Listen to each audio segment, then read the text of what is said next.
let's read that in Jeremiah chapter 2 and verse 11. Jeremiah chapter 2, verse 11. How the nation changed their gods, which are yet no gods. Have the nation changed their gods, which are yet no gods? Now, let's examine what the Most High is telling us in this verse. All the nations that's on this earth, other than our nation, the people of Israel, when you look at the so-called Europeans, the so-called Africans and the Arabs, East Indians, the Asians, they stay true and loyal to their gods.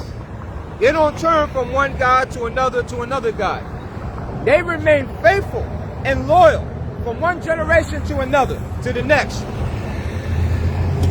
Throughout the history of the world, the nations remain loyal to their gods, which are yet no gods, like the so-called Europeans.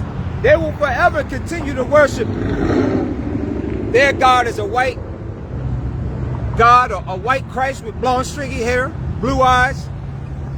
They made images of these gods that in their mind is God in Christ, and they remain truthful and loyal to their God, even though these are no gods.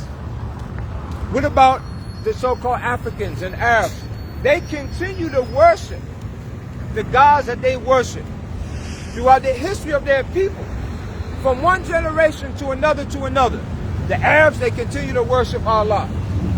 The so-called East Indians, they worship Buddha, Hare Krishna. The so-called Africans, they remain loyal and faithful to the gods that to whom they worship, all throughout their history, from one generation to another. Yet, these gods which the nations worship, they are no gods. There are no gods.